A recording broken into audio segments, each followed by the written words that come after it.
لوگ پاکستان میں اٹھتے ہیں اور سیدھا وزیر اعظم کو گالی دے دیتے ہیں یا وزیر اعظم پہ سارا کوئی ڈال دیتے ہیں, اور سارا کا سارا صفائی اگر گلی میں نہیں ہو رہی تو وہ بھی ادھر ڈال دینی ہے, ٹھیک ہے نا. اگر کوئی پولیس والا جو ہے رشوت لے رہا ہے تو صوبائی سبجیکٹ ہے, لیکن ساری باتیں ادھر ہوتی ہیں. لا اینڈ آرڈر آپ کا خراب ہوتا ہے تو ساری کی ساری چیزیں وہاں ہوتی ہیں. بہرحال کہنے کا مطلب یہ ہے کہ ایک تو صوبائی حکومتوں کا اس میں جو ہے ان پٹ زیرو ہے. دوسرا جو ہمارے یہاں پہ جو جیسے آپ جیسے سمجھدار جو پرانے جو ہے لوگ, انہوں نے بھی اس چیز کو جو ہے نا ایک فریم ورک کی شکل میں لانے کی کوشش نہیں کی, کیونکہ اس کی ایک ہی وجہ بنیادی کہ اگر فریم ورک میں لائیں گے تو پھر ہمیں جو ہے کمپلائنس کاسٹ بڑھ جائے گی. اس کے لیے آپ کو کہیں گے کہ فلاں اتنا دفتر ہونا چاہیے, یہ ریکوائرمنٹ ہونی چاہیے, اتنی آپ کو جو ہے آڈٹ کرانے پڑیں گے, یہ ٹیکس دینے پڑیں گے. اب آپ مجھے خود بتا دیں کہ کتنے بروکر اس وقت جو ہے مطلب آفیشیل جو ہے بروکریج لے کے جو ہے ٹیکس بھرتے ہیں, ٹھیک ہے نا. میرا حل کوئی بھی نہیں ہے نا. تو یہی وجہ ہے کہ ہم چھوٹی بچت کے چکر میں ہم نے بہت بڑا نقصان کر دیا. اب آپ نے تیزی مندی کی بات کی. جب کام ہی جو ہے اناڑیوں کے ہاتھ میں آ جائے گا, یا مطلب کوئی ایک دم آپ کے سامنے آ جائے گا کہے گا کہ جی میں ان کی طرف کا بروکر ہوں, آپ دوسری طرف, تو پھر چیزیں جو ہیں ایسے ہی ہوں گی. پھر ہمارے جو ایجنٹس ہوتے ہیں وہ کیا کرتے ہیں, انفارمیشن کو جو ہے نا غلط طریقے سے بتاتے ہیں. وہ جو ہے کہ سب سے پہلے تو چیز بیچیں گے, جی اس میں یہ جو ہے اس کی یہ خوبیاں ہیں, اس یہ جو بنی ہوئی ہے, مطلب اس میں لکڑی یہ لگی ہوئی ہے, یہ سیمنٹ یہ لگا ہوا ہے, نلکے یہ لگے ہوئے ہیں. جب آپ اس کو لے کے جب استعمال کرنا شروع کرتے ہیں تو 6 مہینے میں پتہ لگتا ہے کہ سارا کام ہی خراب ہے اس کے اندر. پھر دوسرا جو ہے پراپرٹی کے ٹائٹلز, یہ تو آپ کے DHA کو آپ ہٹا دیں تو اس کے علاوہ آپ دیکھ لیں کہ جتنے بھی پراپرٹی کے ٹائٹلز ہیں وہ کلیئر ہی نہیں ہے پاکستان میں.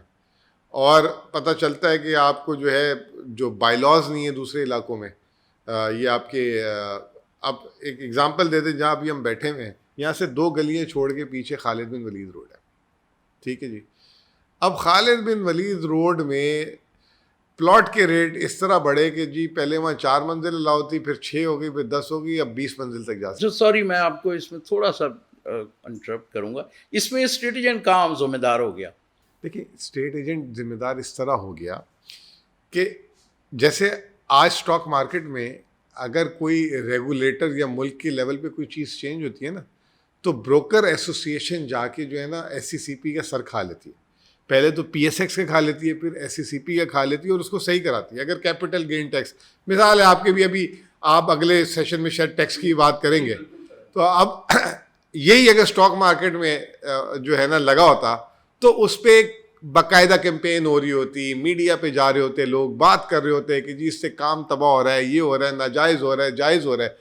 تو اسٹیٹ ایجنٹ جو ہے اپنے آپ کو ایجنٹ دیکھیں, ایک بروکر ہونا چاہیے, اس کے نیچے ایجنٹ ہونے چاہیے. مثال کے طور پہ آپ کی ایک ریالٹی فرم ہونی چاہیے, اس ریالٹی فرم کے نیچے جو ہے 25, 50, 100 آپ کے ایجنٹ ہونے چاہیے جو الگ الگ مارکیٹ کو, کوئی کمرشل بیچ رہا ہو, کوئی ریزیڈینشیل بیچ رہا ہو, کوئی دکانیں بیچ رہا ہو.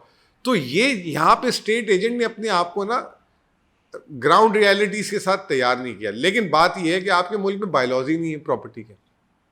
اب جب بائی لاز ہی نہیں ہے, جس علاقے کی لاٹری لگی ایک دم اس کو کمرشل اناؤنس کر دیا, ہو گیا جی ریزیڈینشیل سے کمرشل ہو گیا, تو وہ جو ہے ₹1,00,000 گز سے جو ہے ₹10,00,000 گز اس کا ریٹ ہو جاتا ہے. پھر وہ 10 لاکھ سے اس کا ₹20,00,000 گز کیسے ریٹ ہوتا ہے کہ جتنا زیادہ اس کو ملٹیپل سٹوری کا آپ وہ دے دیں گے, اپروول دے دیں گے, ٹھیک ہے نا, اس حساب سے اس کی کہانی شروع ہو جائے گی.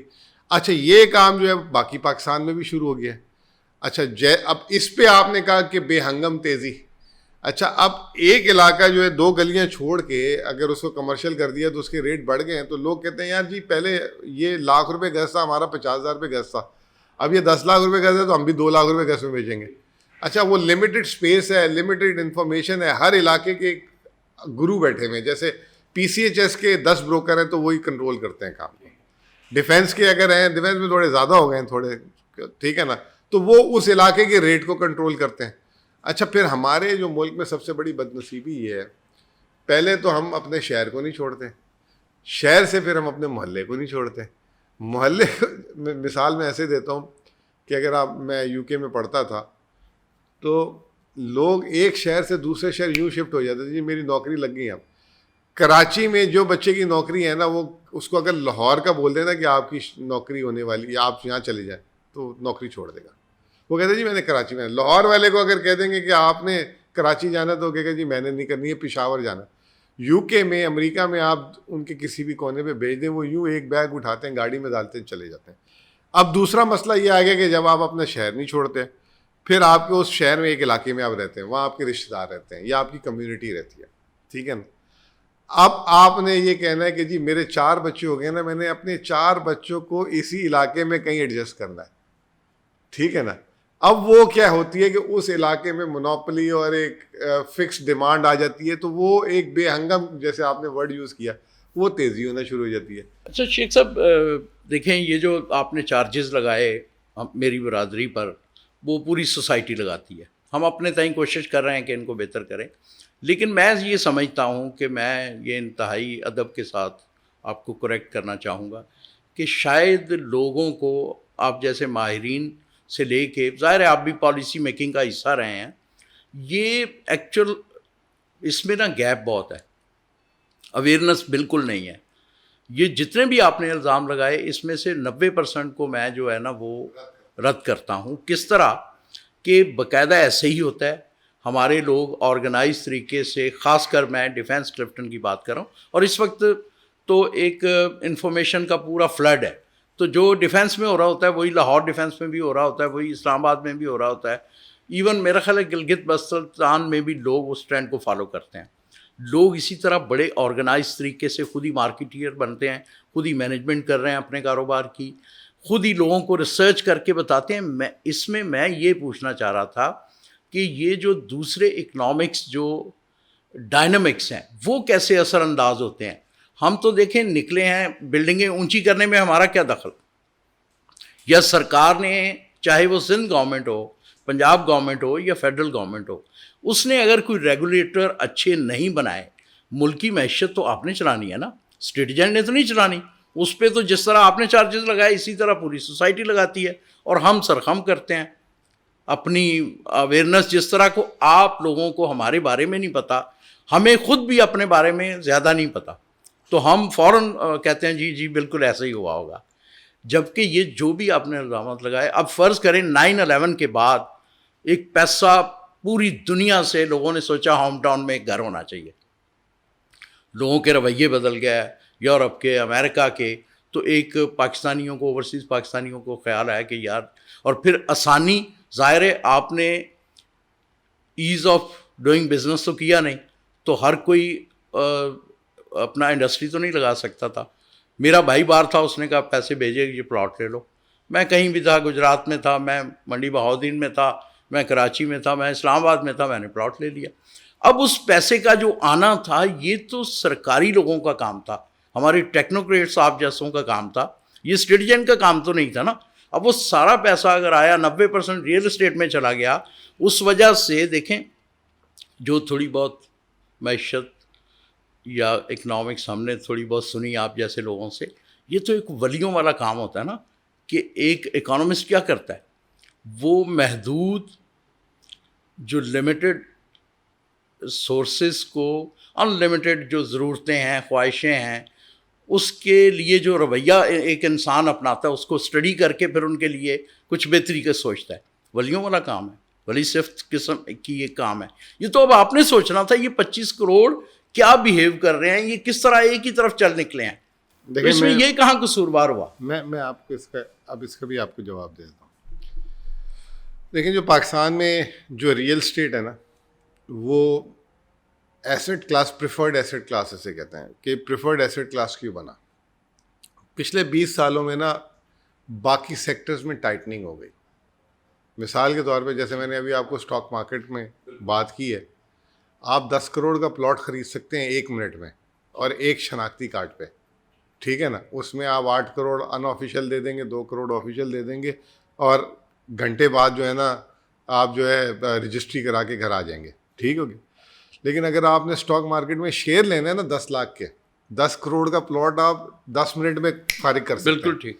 اگر آپ پہلی دفعہ اسٹاک مارکیٹ میں آ کے 10 لاکھ کے شیئر, صرف 10 لاکھ کے, وہی آدمی جیسے 10 کروڑ کا پلاٹ لیے شیئر لینے جائے گا نا, تو اس کو بروکر کا اکاؤنٹ کھلانا پڑے گا. اس بروکر کے پاس اکاؤنٹ کھلانے کی KYC, نو یور کسٹمر, کہ جی اب اعظم صاحب کو پہلے ہم نے جاننا ہے کہ یہ کون ہے, اس کے اتنے کاغذات ہیں, اس میں آپ سے سورس آف انکم مانگیں گے, آپ کی ویلتھ مانگیں گے, آپ کی باقی ڈاکومنٹیشن مانگیں گے, آپ نے پیسے یہ 10 لاکھ روپے کہاں سے لائے ہیں. یہ ساری چیزیں ہونے کے بعد آپ کی جو ہے کمپلائنس ڈپارٹمنٹ اپروول دے گا. اپروول دینے کے بعد آپ جا کے کہیں جا کے شیئر لوگے. پھر جیسے ہی آپ شیئر لوگے نا اور بیچو گے, شام کو اس پہ ٹیکس کٹا ہوا ہوگا, تو وہ آپ کی پوری ایکٹیویٹی مانیٹر ہوگی. اب اعظم صاحب کہتے ہیں یار میں یہ ان چکروں میں کہاں پڑوں بھائی, میں نے اب پتہ ہے پیسے باہر سے لایا ہوں, یا میرے پاس ابا جی سے آ گئے ہیں, یا جو بھی ہے, یا میں ان ٹیکس ہے, تو میں اگر اس کام میں پڑ گیا تو مجھے تو حساب دینا پڑ جائے گا. تو اسٹاک مارکیٹ میں اس سے لوگوں نے رخ الٹا کر لیا. ٹھیک ہو گیا. اسی طریقے سے جیسے آپ نے ایک الفاظ یوز کیا, ایز آف ڈوئنگ بزنس. کوئی بھی آپ کاروبار کرنے جاتے ہیں, ٹھیک ہے نا, میں ایک چھوٹی سی مثال دیتا ہوں کہ ہم ایک ریسٹورینٹ آپریٹ کرتے ہیں. اس ریسٹورینٹ کو آپریٹ کرنا جو ہے نا ایک جنگ سے کم کام نہیں ہے. اتنے محکمے آتے ہیں اس میں, اتنے محکمے آتے ہیں, اور وہ آتے ہیں جی میں فلاں ڈپارٹمنٹ سے ہوں. اچھا باہر سے آ کے آپ کو جو خوف دلاتے ہیں, میں فلاں ڈپارٹمنٹ سے ہوں, میں فائر ڈپارٹمنٹ سے ہوں, میں لیبر ڈپارٹمنٹ سے ہوں, میں ادھر سے ہوں, میں SSC سے ہوں, میں ادھر سے ہوں. وہ اتنے ڈپارٹمنٹ آتے ہیں, پھر اتنے اپروول, پھر اس کے اوپر جو ہے آپ کو ہر 15 دن میں سنس سیلز ٹیکس, ہر مہینے کی 15 تاریخ کو سنس سیلز ٹیکس بھرنا ہے, ود ہولڈنگ ٹیکس 3 مہینے میں ریٹرن بھرنی ہے. بندہ کہتا ہے بھائی میں یہ کروں, کاروبار کروں, یا ان کو سنبھالوں. تو یہ جو آپ والا جو شعبہ تھا نا, یہ وہ ایک اس میں بہت بڑا کنٹریبیوشن ضرور ہے. اوورسیز نے آ کے اپنی جائیداد لی اور یہ وہ سارا کچھ کیا, لیکن اس سے بڑا قصور یہ ہے کہ آپ بالکل ریگولیٹڈ ہی نہیں ہے, اور جہاں دل چاہتا ہے آپ کام کر سکتے ہو. ٹھیک ہے نا. اور جتنے پیسے جو ہے نا آپ پارک کر سکتے ہیں وہاں پہ گنجائش ہی گنجائش ہے. پارکنگ پلازے ہیں یہ جو پاکستان میں جو ریئل اسٹیٹ بڑھی ہے نا, اس میں پہلی کک تو لگی تھی 9/11 کے بعد, لیکن دوسری کک جو لگی ہے نا یہ 2008 سے 2018 کے درمیان لگی ہے. میں ذرا, آپ ینگ ہیں, میں ذرا پرانا ہوں, تو یہ 79 والی کک بھی تھی. مطلب ہم تو ابھی یہ آپ نے 9/11 کا ذکر کیا, تو میں اس 9/11 کے پس منظر سے آگے لے کے چل رہا ہوں بات. یہ جو کیک ہے نا یہ 2008 کے بعد جب ہماری سیاسی حکومتیں, میں کیونکہ خود سیاسی جماعت سے ہوں, یہ میں الزام نہیں لگا رہا, لیکن یہ کہ بے تحاشا پیسہ بنتا ہے, اور ہماری سیاسی جماعتیں خود کمیونٹیز کو جو ہے نا انکریج کرتی ہیں. دیکھیں نواز شریف کا ووٹ بینک لوگ کہتے ہیں کہ جی ریٹیلر ہے, وہ ریٹیلر پہ ٹیکس نہیں لگاتے. ٹھیک ہے نا. پیپلز پارٹی کا ووٹ بینک ہے زیادہ تر دیہاتی ایگریکلچر والے, وہ ادھر جو ہے ٹیکس نہیں لے کے جانے دیتے. 18ویں ترمیم میں بھی خصوصی طور پہ جو ہے ایگریکلچر سیکٹر کو صوبوں کو دیا گیا, اور وہاں پہ کوئی نہ ہونے کے برابر ٹیکس ہے. ٹھیک ہے نا. حالانکہ معیشت کا 20-22% ہے. اب یہ پیسہ جب یہاں سے جنریٹ ہوتا ہے, وہ پیسہ اگر بینکس میں چلے جائے تو وہ رپورٹ ہو جاتا ہے. بالکل ٹھیک ہے. تو اس کو جو ہے ریئل اسٹیٹ میں پش کیا گیا باقاعدہ. اب آپ کی ریئل اسٹیٹ پچھلے 3-4 سال سے پھنسی ہے, آگے اس پہ بات کریں گے کہ کیوں پھنسی ہے. یہ آپ کو میں لنک. بالکل ٹھیک ہے شیخ صاحب, آپ نے جو بات چیت کی, پھر اگین وہی ہے کہ ظاہر ہے اس میں اسٹیٹجن تو کہیں ذمہ دار نہیں. اگر ریاستی حکومتی پالیسیز نے لوگوں کو اس طرف دھکیلا اور اس سے معاشرے کا یا معیشت کا میں عدم توازن پیدا ہوا, تو اس کا اسٹیٹجن تو ذمہ دار نہیں. یہ تو طے ہوا نا. نہیں, میں صرف اسٹیٹ ایجنٹ کو میں یہ کہہ رہا ہوں کہ نئے دور, نئے زمانے, نئے ریگولیشنز, نئے طریقہ کار. اس میں آج تک ایک زمین.com آیا, وہ بھی آپ لوگوں میں سے نہیں آیا. کس اسٹیٹ ایجنٹ کا زمین.com ہے؟ ٹھیک ہے نا. میں یہ کہہ رہا ہوں کہ ان چیزوں کے ساتھ آج بھی ریئل اسٹیٹ نہیں بکتی ملک میں, آج بھی سینہ بسینہ بکتی ہے. ٹھیک ہے نا. لوگ زمین.com میں صرف ریٹ ریفرنس کے لیے جاتے ہیں کہ یار یہ ادھر لکھا ہوا کیا ریٹ ہے, باقی کام جو ہے نا نیچے سے. تو میں یہ کہہ رہا ہوں کہ اس کے لیے اب گاڑیاں بھی پہلے ایسے بکتی تھی, اب گاڑیاں بھی لوگوں نے ماڈرن طریقے سے بیچنا شروع کر دی ہیں. ٹھیک ہے نا. لیکن یہاں پہ میں کہہ رہا ہوں تھوڑی سی غلطی یہ ہے جو ایجنٹس کی, کہ یہ انہوں نے اپنے آپ کو گرو نہیں کیا ایز اے انسٹیٹیوشن. یہ آج بھی ایجنٹس کے طور پہ کام کر رہے ہیں. انسٹیٹیوشنلی جو ہے نا انہوں نے اپنے آپ کو بنایا نہیں, جیسے اسٹاک بروکرز نے بنا دیا اور دوسرے بروکرز نے بنا دیا. میں یہ کہنا چاہ رہا ہوں. ناظرین جائیے گا مت, ہم اگلے سیگمنٹ پہ شیخ صاحب کے ساتھ اسی موضوع پہ بات چیت جاری رکھیں گے.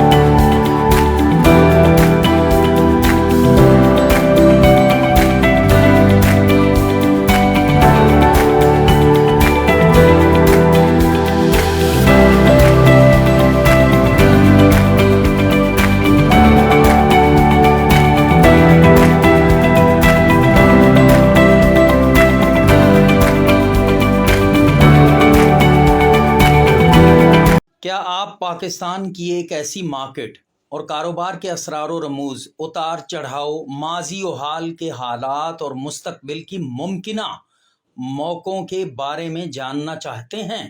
جس کاروبار نے پچھلے 30 سال میں وطن عزیز کے سماج اور معیشت کو بدل کر رکھ دیا ہے, تو تھوڑے سے وقت اور پیسے کی سرمایہ کاری کریں اور پڑھیے کتاب پاکستان میں ریئل اسٹیٹ کا کاروبار.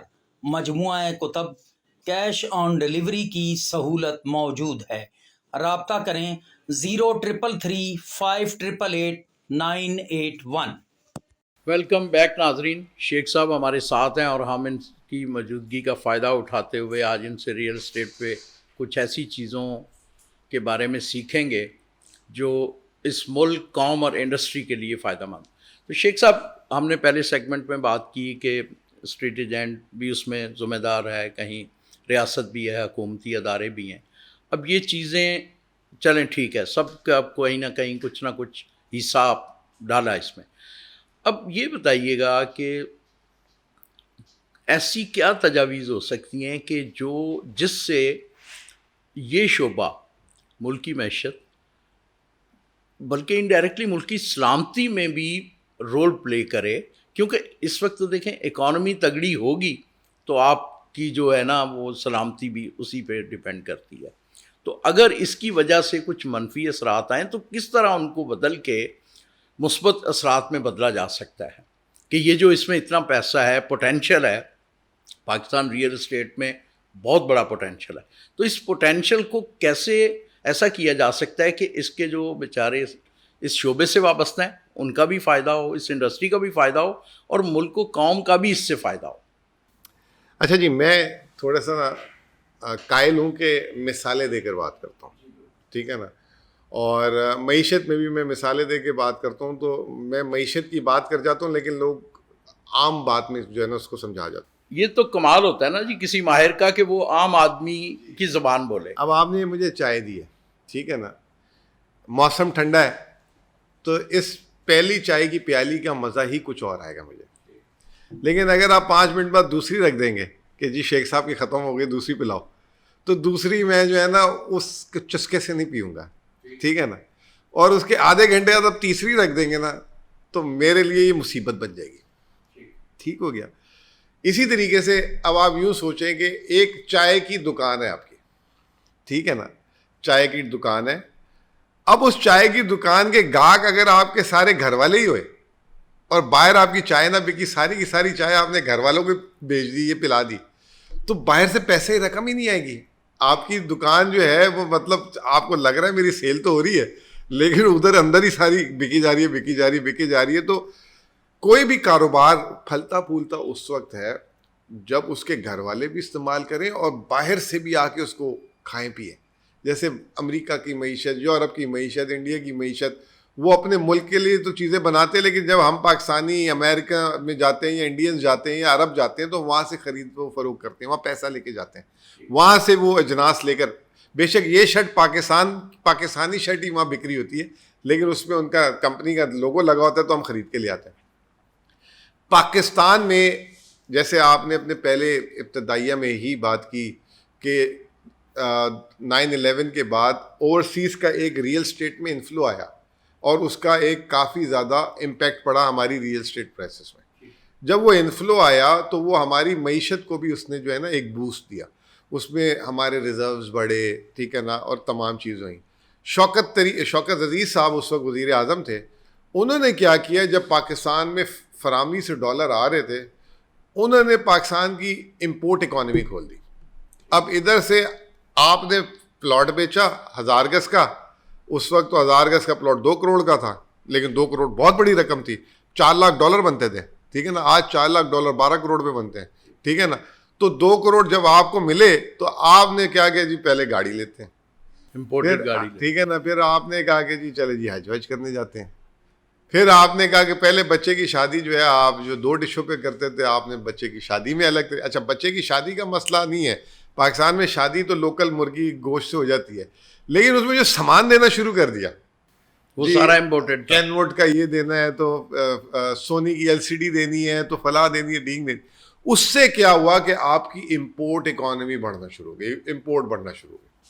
اچھا, پھر ہمارے جو اشرافیہ نہیں, ہمارے جو لیڈران ہیں, ان کا ایک ڈالر سے obsession ہے.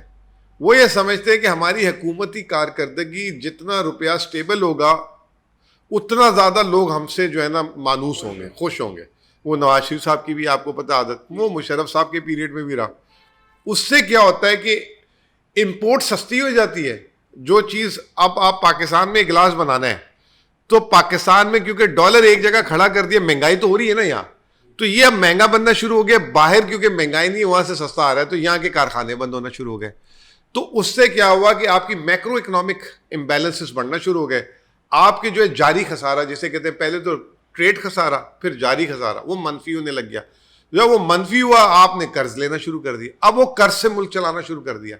اب آج حالت یہ ہو گئی ہے بھائی کہ قرض لے کر آپ کیا جو جتنا ٹیکس جمع ہو رہا ہے نا اس سال 9,400 ارب, اس میں سے 8,500 ارب صرف سود کی ادائیگی ہے.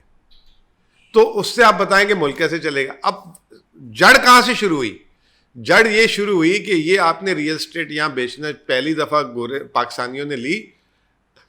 جس دن پاکستانی رک گئے, نیا پیسہ آنا رک گیا. اب یہیں پہ اب میں اور آپ ہم 4 6 جو ہے نا, اب جو بھی لوگ ہیں ہم آپس میں ایک دوسرے کو بیچے جا رہے ہیں, خریدے جا رہے ہیں. چائے کی دکان کی مثال کہ اب جو ہے نا محلے داری آپس میں چائے لے رہے ہیں, کوئی دوسرے محلے سے آ کے مال نہیں خرید کے جا رہا, تو وہ محلہ امیر کیسے ہوگا؟ یہ اس محلے کی پاس اضافی آمدنی کہاں سے آئے گی؟ یہ پرابلم ہو گیا ہے پاکستان میں اس وقت. تو ریئل اسٹیٹ, جیسے میں نے پہلی اگزامپل دی تھی, چائے کی پہلی پیالی پلائیں گے بڑا مزہ آئے گا, دوسری تھوڑی دیر میں پلا دیں گے تو میں پی لوں گا, تیسری میں جو ہے نا میں کہوں گا یار کیا چکر ہو گیا, اور چوتھی میں شاید الٹی کرنا شروع کر دوں. تو پاکستان میں بھی ریئل اسٹیٹ کو نا ہم نے کنٹینیوسلی ایک پش دیا. اب پش کیوں دیا؟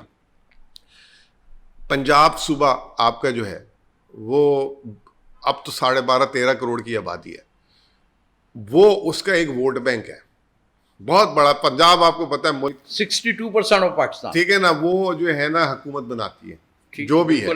ابھی بھی جو 8 فروری کو الیکشن ہوگا, جو پنجاب سے جو جیتے گا, اور اس کے ساتھ اگر دوسرے صوبے سے تھوڑی تھوڑی بھی مرچ مسالے مل گئے اس کو, تو وہ جیت گیا, ٹھیک ہے نا.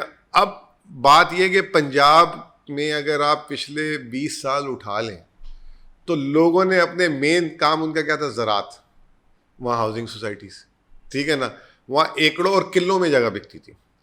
اب وہ وہاں پہ جو ہے نا مرلوں میں جگہ بکنا شروع ہو گئی ہے, اور بعض جگہوں پہ اسکوائر فٹ پہ جگہ بکنا شروع ہو گئی ہے, ٹھیک ہے نا. تو وہاں ہر آدمی کا آبسیشن. ابھی میں پچھلے دن لاہور تھا, رو رہے تھے یہ جو ٹیکسیشنز کی وجہ سے جو ابھی اس وقت ریئل اسٹیٹ گری. اچھا, اس کی وجہ سے باقاعدہ ملک میں کنزمپشن ڈاؤن ہو گئی ہے. ابھی یہ جو ہماری جو یہ جو کیئر ٹیکر اور یہ کہتے ہیں نا ہم نے درآمدی بل کنٹرول کر دیا. درآمدی بل ایک تو انہوں نے پابندیاں لگا کے تو ضرور کنٹرول کیا ہے, لیکن دوسرا بھائی جان پیسے ہوں گے تو گاڑی آئے گی نا. اب وہ جو پلاٹ بک رہا تھا $4 لاکھ کا, وہ کوئی لینے والا ہے ہی نہیں, یہاں سے پیسے نکالنے والے. اور جن کی آپ نے بات کی اوورسیز پاکستانیوں کی, وہ آج اپنی ڈالر میں کنورژن کر رہے ہیں. جو انویسٹمنٹ لائے تھے وہ نیگیٹو میں ہے, ڈالر میں مائنس میں ہے. ڈالر میں اگر $1 لاکھ کوئی لایا تھا 6 سال پہلے تو وہ اس کو 1 کروڑ روپے میں چینج ہوا تھا. تو شیخ صاحب اب اس کو میں تو صرف یہ آپ سے میرا سوال تھا کہ یہ ساری چیزیں اس شعبے کو کس طرح کیا جا سکتا ہے کہ یہ اپنا مثبت کردار ادا کرے. تو پہلے اگر آپ کو ڈائگنوز ہی نہیں ہوگی چیز کہ آپ کے پیٹ میں درد کس وجہ سے ہے, تو وہ آپ یہ کہیں کہ جی شیخ صاحب پیٹ کے درد کا بس حل نکالیں, تو پہلے ڈائگنوز تو کریں نا. دیکھیں میں نا ایک سادہ مریض ہوں, آیا ہوں پیٹ درد کے ساتھ, تو آپ کے پاس رش لگا ہوا ہے. ایک تو یہ نہیں, ایک تو بہت ہے کہ آپ ڈائگنوسٹک کریں, میرے ٹیسٹ کروائیں. ایک یہ ہے کہ اپنی مہارت کی بنیاد پین کلر دے کے بھیج دو, نہیں مہارت کی بنیاد پر یہ بتا دیں کہ یار یہ جلی ہوئی روٹی نہیں کھایا کرو, ٹھیک ہے, یہ گھی نہیں کھاؤ, یہ مجھے کچھ بتائیں کہ میں میرا پیٹ درد کیسے ٹھیک. میں نے آپ کو کیا کہا, میرا کنسرن ہے کہ یہ انڈسٹری بھی چلے, اس شعبے سے وابستہ لوگ بھی ترقی کریں, لیکن ملک اور قوم کو کوئی نقصان بھی نہ پہنچے. یہ ہے میرا کنسرن ایک عام آدمی. دیکھیں میں آپ کو ایک چھوٹی سی مثال دیتا ہوں. آپ کا کیونکہ ریئل اسٹیٹ سے تعلق ہے تو آپ اس کو بڑا اچھے طریقے سے سمجھ لیں گے. ایک کموڈ کتنے کا آتا ہے؟ 4,000 5,000, اگر انگلش لگائیں گے تو 25-30 ہزار کا. وہ 5,000 کا کموڈ ایک دفعہ ایک گھر میں لگتا ہے نا, وہ 25 سال چلتا رہتا ہے. لیکن اس کی صفائی کے لیے وہ جو کیمیکل لاتے ہیں نا, وہ مہینے میں 1,000 روپے کا ایک بوتل آتی ہے. ٹھیک ہے, تو وہ جو ہے اس کی صفائی کے کیمیکل پہ آپ زیادہ پیسے خرچ کر دیتے ہیں بنسبت اس کموڈ کے, ٹھیک ہے نا. اسی طریقے سے آپ کی جو ریئل اسٹیٹ ہے نا, دن بدن سکویز ہوتی جا رہی ہے. یہ جس کے پاس پیسے رہ گئے, یہ جس کے پاس کیش ہے یا اپرچونٹی ہے, وہ لے رہا ہے. دنیا میں ریئل اسٹیٹ اس طریقے سے جو ہے وہ سسٹین کرتی ہے پرائسز بھی, کہ اس کے براڈ بیس بائر ہوتے ہیں. جیسے یو کے وغیرہ میں اگر کوئی بچہ گریجویٹ ہو جائے, اس کے 3 سال کے اندر وہ اپنا پہلا گھر لے سکتا ہے. ادھر 30 سال میں نہیں لے سکتا. جس لیول کی قیمتیں پہنچ گئی ہیں. قیمتوں کا مسئلہ تو بہت ادھر بھی زیادہ ہے, ایسا نہیں ہے, ٹھیک ہے نا. پرابلم یہ ہے کہ اگر وہاں 5 لاکھ پاؤنڈ کی پراپرٹی ہے نا, تو وہ 30,000 پاؤنڈ ڈاؤن میں اس کو مل جاتی ہے, اور اس کو 25 سال 30 سال کی فیسلٹی میں مل جاتی ہے. پاکستان میں پہلی بات تو یہ کہ آپ کے پاس اگر 5 کروڑ کی چیز ہے تو 4 کروڑ 50 لاکھ بھی ہے تو آپ نہیں لے سکتے, ٹھیک ہے نا. اس 50 لاکھ کو جمع کرنے جاتے وہ 6 کروڑ کا ہو جاتا ہے, تو آپ چیس کرتے رہتے ہیں. وہاں پہ اب میں آپ کو اگزامپل دیتا ہوں. میری فیملی سنگاپور سے. سنگاپور میں 93% آکیوپینسی ریٹ ہے, مطلب 93% of the population owns their house. وہاں پہ ایک چیز ہے HDB, housing development board. HDB ایک سرکاری بورڈ ہے. وہ کیا کرتا ہے, وہ اپارٹمنٹ کمپلیکسز بناتا رہتا ہے, اور وہ جو ہے اپنے متوسط, چاہے ٹیکسی ڈرائیور ہے, چاہے وہ ہندو ہے, چاہے وہ چائنیز ہے, چاہے وہ مسلم ہے, ان کو جو ہے وہ گھر دے دیتی ہے. اور اگر وہی گھر اس کے ساتھ پرائیویٹ کانڈومینیم بنا ہوا ہے, وہ بیچ رہے ہیں $5 لاکھ کا, پرائیویٹ کانڈومینیم میں $15 لاکھ کا ہے. $5 لاکھ کا ان کو $25,000 ان کے اکاؤنٹ میں ہے نا, تو ان کو اس گھر کا مالک بنا دیتے ہیں. اور ہر آدمی کو انہوں نے رائٹ دیا ہوا ہے کہ ایک گھر اس کا ہونا چاہیے. اب سنگاپور کی مارکیٹ جو ہے ویسے تو بڑی جدید مارکیٹ ہے. ایک مثال لینے کے لیے بڑا ضروری ہے, ہمارے خان صاحب بھی دیتے ہیں مثال. بہت جدید مارکیٹ ہے وہاں پہ, جو ہے سائنس اینڈ ٹیکنالوجی بھی ہے, ٹریڈ میں بھی بہت آگے ہیں, سروسز میں بھی بہت آگے ہیں. لیکن ان کی اکانومی کا مین ڈرائیور آج بھی ریئل اسٹیٹ ہے. اب وہ کیوں ہے؟ وہاں پہ اوورسیز آتے ہیں, چائنا سے مین لینڈ چائنیز آتے ہیں, انڈینز آتے ہیں, پاکستانی آتے ہیں, یورپینز موسم کی وجہ سے آتے ہیں. اب جب وہ دوسرے ملک سے جب اس طرح کا سرمایہ کاری آتی ہے اور وہ اپنے رہنے کے لیے لیتے ہیں, تو اس ملک کو وہ بفر دیتی ہے اور وہاں پہ ریئل اسٹیٹ ڈیولپ ہوتی ہے. اب اس کی کیا وجہ ہوئی کہ ڈائیورسیفائڈ بائر ہو گیا نا. اب یہاں پہ ایک شیخ صاحب ہی ملے, شیخ صاحب یہ 1,000 گز کا پلاٹ آیا, بڑا سستا ہے, لے لیں.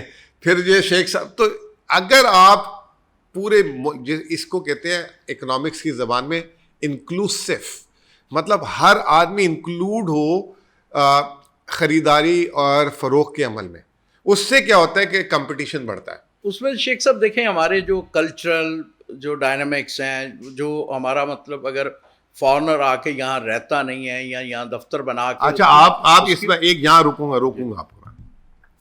ہم تو لیٹ جوان ہوئے ہیں, ہم تو سن 2000 کے ہیں نا. آپ نے 1979 کی بات کی تھی, مجھے اچھی طرح یاد ہے, میں اپنے سینٹ پیٹس کالج صدر جاتا تھا, اس زمانے میں یہ ہوگی بات 96 کی. اس زمانے میں جو ہے نا صدر میں گورا برا ہوتا تھا, کیونکہ پی آئی اے کی فلائٹیں اترتی تھی, یہ اترتی تھی, اور بہت فارنر آتا تھا یہاں پہ. پی آئی اے ایک ہب تھا, ریجنل ہب تھا. اور میں نے ایک ڈاکیومنٹری دیکھی چند دن پہلے برٹش ایمبیسیڈر کی, اس نے کہا کہ ہم پلان کرتے تھے کہ ریٹائرمنٹ کے بعد ہم پاکستان میں ہمارا ہوم ہونا چاہیے. تو سر ہم نے ڈسٹروائے کیے اپنے پوٹینشیل کو. اور آپ یہ کہیں کہ ہمارے ملک میں فارنر یا یہ ہمارے پاس تو بہت بڑا ایڈوانٹیج آج سے 30 سال پہلے تھا, جو انیشیٹو دبئی لے گیا, جو انیشیٹو دوسرے ممالک لے گئے. ہم تو بہت آگے تھے. نہیں, ابھی بھی ہمارے پاس ہے نا گوادر, تو اس کو بھی ہم نے اپنے دوسری چیزوں کے سبسٹیٹیوٹ بن گئے نا. سر مجھے ایک بات بتائیں کہ اب جو ہے پہلے صرف ایک مزڈا گاڑی ہوتی تھی, تو وہ ہر آدمی کو مزڈا چاہیے ہوتی تھی. اب مزڈا کے ساتھ کرولا بھی آ گئے, سوزوکی بھی آ گئی, ہونڈا بھی آ گئی, یہ بھی آ گئی. تو وہ اب بات نہیں, اب تو سبسٹیٹیوٹ. شیخ صاحب, آپ کی دیکھیں جو پالیسی میکنگ میں آپ کا تجربہ, آپ کی جو تعلیم ہے, اس سے فائدہ اٹھاتے ہوئے مجھے ایک چیز بتائیے گا. ایک ایشو ہے بہت بڑا پاکستان کی ریئل اسٹیٹ میں, کہ یہاں پراپرٹی بکتی 10 کروڑ کی ہے, لکھی 2 کروڑ کی جاتی ہے. تو اس کے لیے کچھ آپ پچھلے ابھی بالکل ماضی قریب میں آپ پالیسی میکنگ کا حصہ رہے, تو اس کے لیے حکومتیں کچھ سوچتی ہیں؟ یہ بھی ایک بڑا ایشو نہیں ہے اس میں, جو اس کو پارکنگ پلازا, جو آپ نے ایک نئی اصطلاح دی پارکنگ پلازا کی, اس کو پارکنگ پلازا بننے کی ایک وجہ یہ نہیں ہے؟ دیکھیں, اس میں انگریزی میں ایک ورڈ ہوتا ہے ویسٹڈ انٹرسٹ. اس میں ویسٹڈ انٹرسٹ سب کا ہے. اچھا, ویسٹڈ انٹرسٹ ایک تو پارکنگ پلازا والوں کا ہے. اچھا, اس پارکنگ پلازا میں سرکاری اور غیر سرکاری دونوں لوگ. جی ٹھیک ہے, وہ تو ساری سیویلین اینڈ نان سیویلین, بالکل ساری پوری سوسائٹی. نہیں, غور کر لیں, سیویلین اینڈ نان سیویلین, بالکل ٹھیک ہے نا, وہ بھی ہیں, سب کے ویسٹڈ انٹرسٹ ہیں. اچھا, اب دو پرابلم ہے اس میں. ایک پرابلم یہ ہے کہ آپ کا بلیک کا پیسہ ہے, آپ اگر یہ والی فیسلٹی نہ ہو تو پھر جو بچے کچے بائر ہیں وہ بھی نہیں ملیں گے آپ کو, ٹھیک ہے نا. جن کے پاس پیسے ہیں ان کا وائٹ نہیں ہے, ٹھیک ہے نا. تو آپ کی ماشاءاللہ جو پراپرٹی مارکیٹ بالکل ہی فوت ہو جائے گی پھر. نہیں تو دیکھیں آپ, نہیں سن تو لیں, میں ابھی جٹ پہ آ رہا ہوں, میری بات کمپلیٹ کرنے دیں 1 منٹ کے لیے. تو ایک تو یہ پرابلم ہے. دوسرا پرابلم یہ ہے کہ جو ہمارے ملک میں یہ جو بلیک اور وائٹ کے علاوہ جن کے پاس وائٹ ہے, وہ بھی اگر وائٹ میں خریدنا چاہتے ہیں, سامنے والا کہتے ہیں نہیں میں نے نہیں بیچنا, کیونکہ آپ کو بیچوں گا اتنا ٹیکس لگ جائے گا, مجھے اتنا کیپٹل گین لگ جائے گا. میں نے تو کتاب میں 1 کروڑ کی خریدی ہے, اس وقت حالانکہ اس نے خریدی 5 کی تھی, اب میں آپ کو 10 کی بیچ رہا ہوں. تو مجھے جو ہے 10 میں اگر میں نے آپ کو بیچ دی اور آپ سے آفیشیل لے لیا 10 کروڑ, تو 9 کروڑ کا مجھے حساب دینا پڑ جائے گا. وہ ایک الگ بات ہے کہ 4 سال 5 سال میں اس کو ریئل اسٹیٹ کو فری کر دیتی ہے. تو ہمارا جو پرابلم ہے نا, جو سب سے بڑا پرابلم ہے, وہ ہے ٹیکسیشن. بیچ میں آپ نے اتنی بڑی ٹرانزیکشن کاسٹ ڈال دی ہے, اسٹیمپ ڈیوٹی, ود ہولڈنگ, پھر وہ ایک کون سا کیا ہے جو 2 قسم کے ٹیکس ہیں, جو 236 ہاں 236, ٹھیک ہے نا. تو یہ سارا کچھ, اور آپ کی بروکری وغیرہ ملا کے ایک شریف آدمی کی ٹرانزیکشن کاسٹ بن جاتی ہے 7 سے 8%. ادھر 2% میں گھوم جاتا آدمی. مطلب اگر 2 کروڑ کا پلاٹ ہے تو اس کو اگر 5 لاکھ ملتے ہیں, کہتے ہیں گھومو. اب اگر وہ 2 کروڑ میں 8% پوری شرافت سے دے دے, نمبر 1 ساری پیمنٹ, تو وہ 16 لاکھ روپے, وہ کہتا ہے کام ہی نہیں ہو سکے گا. تو آپ کو میکینزمز ایسے بنانے پڑیں گے کہ جو ہے ٹرانزیکشن کاسٹ اتنی کم کر دیں. جیسے اسٹاک مارکیٹ ہے نا, اسٹاک مارکیٹ میں 0.0 مطلب 3 پیسہ کمیشن لگتا ہے, ٹھیک ہے نا, اور 0.015 لگتا ہے. ٹھیک, آپ جتنی دفعہ گھومتے رہیں. اب اگر یہاں پہ ایک چیز لینے میں گورنمنٹ اور سارا سلطانے میں 8-9% لگ جائے گا, تو پھر وہ نہیں ہو سکتا. میں آپ سے یہی عرض کر رہا ہوں کہ دیکھیں, یہ والا جو ہمارا مسئلہ ہے, یہ ایک بڑی وجہ ہے پارکنگ کی, اس کو 0% کر دیں. لیکن کیونکہ آپ دیکھیں, میں بار بار ریپیٹیشن اچھی چیز نہیں ہے, لیکن آپ کو یاد دلا رہا ہوں کہ آپ پالیسی میکنگ میں تھے. آپ کہہ رہے ہیں جی پھر اس میں کوئی آئے گا نہیں, یا قیمتیں گر جائیں گی, تو 25 کروڑ کا تو انٹرسٹ یہی ہے نا, قیمتیں گر جائیں. آپ کو ایک بات میں نے بھی بتائی کہ یہ صوبائی سبجیکٹ ہے, صوبائی سبجیکٹ ہے. دوسری بات, اس میں 1-2 چیزیں ہوتی ہیں. اس میں 2 ٹیکس ہیں, ایک صوبائی ہے, ایک وفاقی ہے. وفاقی ٹیکس کا جو ہے نا, اس میں سے عمل درآمد ہے, عمل دخل ہے ود ہولڈنگ ٹیکس کا, جو خرید و فروخت میں آتی ہے. اب اس کا جو ہے ود ہولڈنگ ٹیکس کا عمل دخل ہے ایف بی آر ریٹ سے, ٹھیک ہے نا. ایک ریٹ ہے اسٹیمپ ڈیوٹی کا, رجسٹرار کا ریٹ ہے, ٹھیک ہے نا, جو صوبائی حکومت طے کرتی ہے, اور ایک ریٹ ہے ایف بی آر ریٹ ہے, ٹھیک ہے نا. وفاقی حکومت ایف بی آر کو جب ایکٹیویٹ کرتی ہے کہ مارکیٹ ویلیو پہ آپ اس کو لے آئیں. عمران خان کے 3.5 سال میں 2 دفعہ F B R rate revise ہوا ہے, اگر آپ ریکال کریں, اور آخری دفعہ ہوا تھا تو حکومت ہماری ختم ہو گئی تھی. اب یہاں پہ جیسے ایک ورڈ میں نے یوز کیا تھا ویسٹڈ انٹرسٹ, جی وہ نہیں ہونے دیتے, وہ نہیں, وہ ہونے دیتے ہیں, وہ کہتے ہیں ہماری سوسائٹی چھوڑ دو, ٹھیک ہے. اب کیسے ہو سکتا ہے کہ ابھی مثال آپ ریسنٹ لے لیں نا, بحریہ ٹاؤن 2 کروڑ 62 لاکھ روپے فی ایکڑ پہ ویلیو ہوا, ٹھیک ہے, اور D H A city 1 lakh روپے ایکڑ پہ ویلیو ہے, ٹھیک ہے. کتنا فاصلہ ہے, مطلب کوئی 8-9 کلومیٹر. 1 لاکھ روپے ایکڑ پہ ویلیو ہے ڈی ایچ اے سٹی, اور بحریہ ٹاؤن 2 کروڑ. وہ بحریہ ٹاؤن والا اپنا کیس ہی یہ لے کے جا رہا ہے کہ بھائی 2 کروڑ 62 لاکھ ریٹ نہیں ہے. تو اب مسئلہ یہ ہے کہ ویسٹڈ انٹرسٹ جب آتا ہے نا بیچ میں, تو ویسٹڈ انٹرسٹ یہ کہتا ہے کہ آپ میرے ایریا کی ویلیویشن. اسی طرح بحریہ ٹاؤن نے بھی زندگی بھر اپنے ایریا کی جو ہے نا ایف بی آر ویلیو نہیں بڑھنے دی تھی, ٹھیک ہے نا. اب برائی میں کون سا ہے, جو ڈیولپ ایریاز ہو گئے. اب جیسے جہاں پہ ہم رہتے ہیں ڈی ایچ ایز ہو گئے, اس میں بھی آپ کے سامنے ہے, ڈی ایچ اے میں فیز 1 سب سے سستا تھا مارکیٹ میں, لیکن وہ اے کیٹیگری میں تھا, اور فیز 8 سب سے مہنگا تھا, وہ جو ہے پتہ نہیں بی میں تھا شاید. ٹھیک ہے شیخ صاحب, ابھی واپس آتے ہیں. ہاں ناظرین ہمارے ساتھ رہیے گا, یہ بڑی دلچسپ گفتگو ہے. ہم شیخ صاحب کی موجودگی کا فائدہ اٹھاتے ہوئے ان سے کچھ اور چیزیں اس سے ریلیٹڈ پوچھتے ہیں. وی ول بی بیک سون.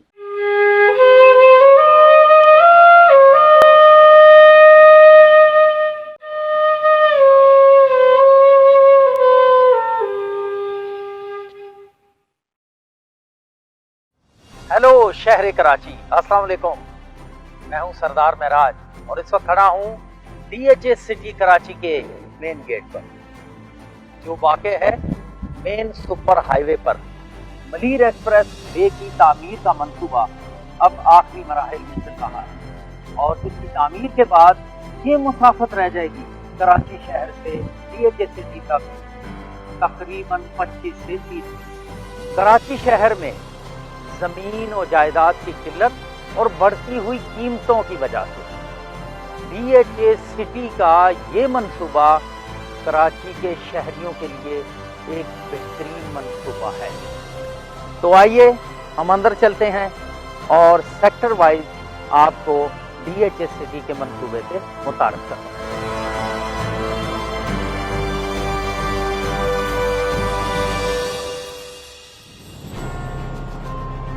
اہل وطن السلام علیکم, میں ہوں سردار معراج. اس وقت پاکستان کے پوش ایریاز میں کہیں بھی 2000 یا اس سے بڑا گھر بنانا اچھے خاصے عمراء کے لیے بھی ایک خواب لگتا ہے. آپ کا یہ خواب پورا ہو سکتا ہے اگر آپ یہ خوبصورت گھر خرید لیں. یہ گھر دستیاب ہیں D H A city Karachi میں سیکٹر 1 میں فارم ہاؤسز کی صورت میں, صرف 6.5 کروڑ سے لے کے 12 کروڑ تک. تفصیلات کے لیے فوری رابطہ کیجیے, کہیں دیر نہ ہو جائے.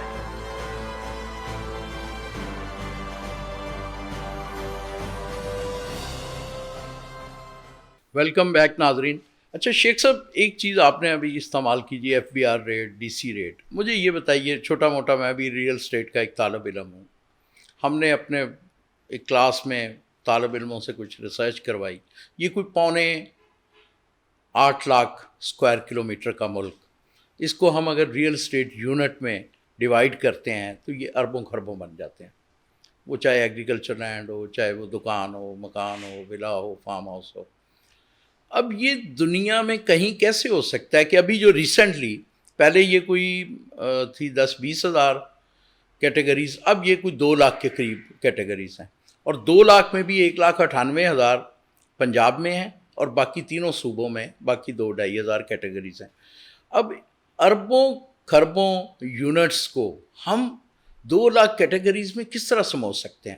پہلی بات تو یہ ہے کہ میرا نقطہ نظر، میں غلط ہو سکتا ہوں، کہ دنیا کی کوئی اخلاقیات، دنیا کی کوئی شریعت، دنیا کا کوئی قانون، کسی پیشے کی اخلاقیات، یہ ہو کیسے سکتا ہے کہ ہم ایک پراپرٹی خریدیں 10 کروڑ کی اور لکھیں اس کو 2 کروڑ اور 4 لوگ اس پہ سائن کریں، بائر سیلر، ایفیڈیوٹ بنا ہوا، 2 وٹنس میرے جیسے شرفا سائن کریں، ہاں جی یہ اتنے کا ہی ہوا ہے، اور سرکار اس کو انڈوز کرے.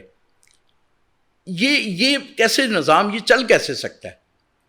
اور یہ کیا کہیں یہ بھی ایک وجہ ہے کہ ہماری اور بے تحاشا جو اس سے پھر جنم لینے والی چیزیں ہیں؟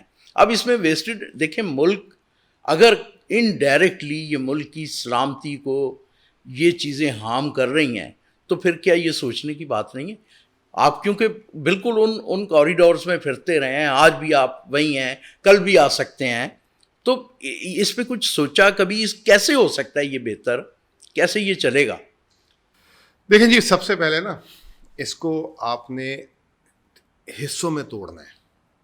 کسی بھی چیز کو سمجھنے کے لیے نا اس کے آپ جتنے حصے کر دیں گے نا تو اس کو سمجھنے میں آسانی ہو جاتی ہے. اب آپ کے ملک میں ایک چیز ہے، ایک تو ابھی ہم اتنے دیر سے بات کر رہے ہیں پراپرٹی کی ٹیکس کی نا، بلیک وائٹ کی اور یہ ساری چیزوں کی، FBR ریٹ اور DC ریٹ. کبھی آپ نے سوچا ہے کہ پراپرٹی ٹیکس چاہے چیز بکے یا نہ بکے وہ ایک پرماننٹ چیز ہے، ٹھیک ہے نا؟ چاہے وہ آپ کی ملکیت میں آ جائے، چاہے میری ملکیت میں آ جائے، چاہے بھائی کی ملکیت میں آ جائے، ٹھیک ہے نا؟ اب پراپرٹی ٹیکس جو ہے نا ہر چیز کی، اب مثال آپ کو ایسے دیتا ہوں کہ جس کی جتنی ہائی مینٹیننس ہوتی ہے نا کاسٹ، وہ اتنی سستی بکتی ہے. جیسے مرسیڈیز گاڑی اگر آپ لے لیں اس کی ریسیل بہت ڈاؤن ہوتی ہے، کیونکہ اس کو جب آپ سروس کرانے جاتے ہیں نا اتنے کی ایک موٹر بائک آ جاتی ہے. اور کرولا گاڑی ہونا تو آپ اس کی سروس کرائے جائیں آپ کو محسوس. تو اس لیے کرولا کی جو کمپنی جتنے کی بیچتی ہے اس سے اوپر ہی، جب بھی آپ 5 سال بعد بیچیں گے اس سے اوپر ہی بیچیں گے. اور مرسیڈیز آپ جس دور میں بھی لے لیں وہ آپ نے آدھی قیمت میں بیچنی ہے. اسی طریقے سے ہمارے ملک میں نا ایک جو کھیل کھیلا گیا وہ ہے ریئل اسٹیٹ پراپرٹی ٹیکس.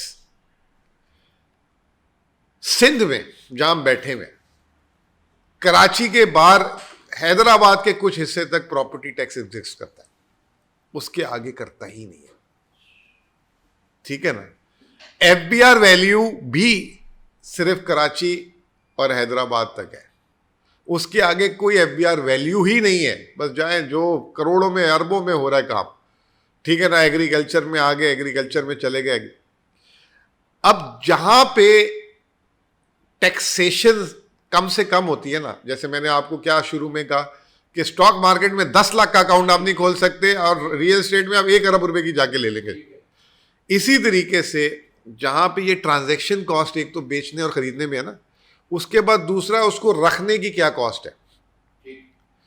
جس دن آپ نے یہ ریگولیٹ کر دیا نا سسٹم، پورے پاکستان میں اپلائی کر دیا، تو دولت کی ڈسٹریبیوشن بالکل ٹھیک ہو جائے گی. اور جنہوں نے جو فالتو لینڈ لے کے جو اس کے اوپر بیٹھے ہوئے ابھی جیسے آتے ہیں، اس کی اتنے مربع زمین، اس کی اتنی، اور خالی چھوڑی ہوئی ہے، نہ اس میں ایگریکلچر کر رہے ہیں نہ کچھ کر رہے ہیں، وہ پارکنگ پلازے بنے ہوئے. وہ تو ایکول ڈسٹریبیوشن اسی وقت ہوگی. عمران خان کی آپ نے بات کی، خان صاحب نے پورے پنجاب کا ڈیجیٹل پراپرٹی بینک بنا دیا. انہوں نے کہا کہ مجھے سب سے پہلے یہ پتہ لگے کہ حکومت پنجاب اور وفاقی حکومت کا لینڈ کتنا ہے اس کے اندر.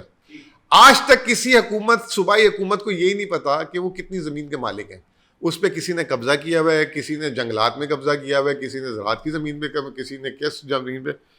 تو سب سے امپورٹنٹ چیز یہ ہے، یہ جو نیچے سے جو پراپرٹی ٹیکس ہے نا اس کو سیدھا کیا جائے. اچھا، جب پراپرٹی ٹیکس جب آپ دوسرے شہروں میں، صوبوں میں نہیں لیں گے، علاقوں میں نہیں لیں گے، تو ان کی میونسپل گیس پیسے ہی نہیں آئیں گے. جب میونسپل گیس پیسے نہیں آئیں گے تو ڈیولپمنٹ نہیں ہوگی. جب ڈیولپمنٹ نہیں ہوگی تو سارا کا سارا دباؤ ادھر آ جائے گا، پنجاب میں، لاہور میں آ جائے گا، کراچی میں آ جائے گا، ادھر جو ہے پشاور میں آ جائے گا. اچھا، پھر ہماری سندھ حکومت نے بڑا شاندار کام کیا. ایک تو باقی علاقوں سے ٹیکس نہیں لیا کیونکہ ان کا ووٹ بینک ہے وہاں پہ، پھر ان کے وہاں پہ اپنی زمینیں ہیں.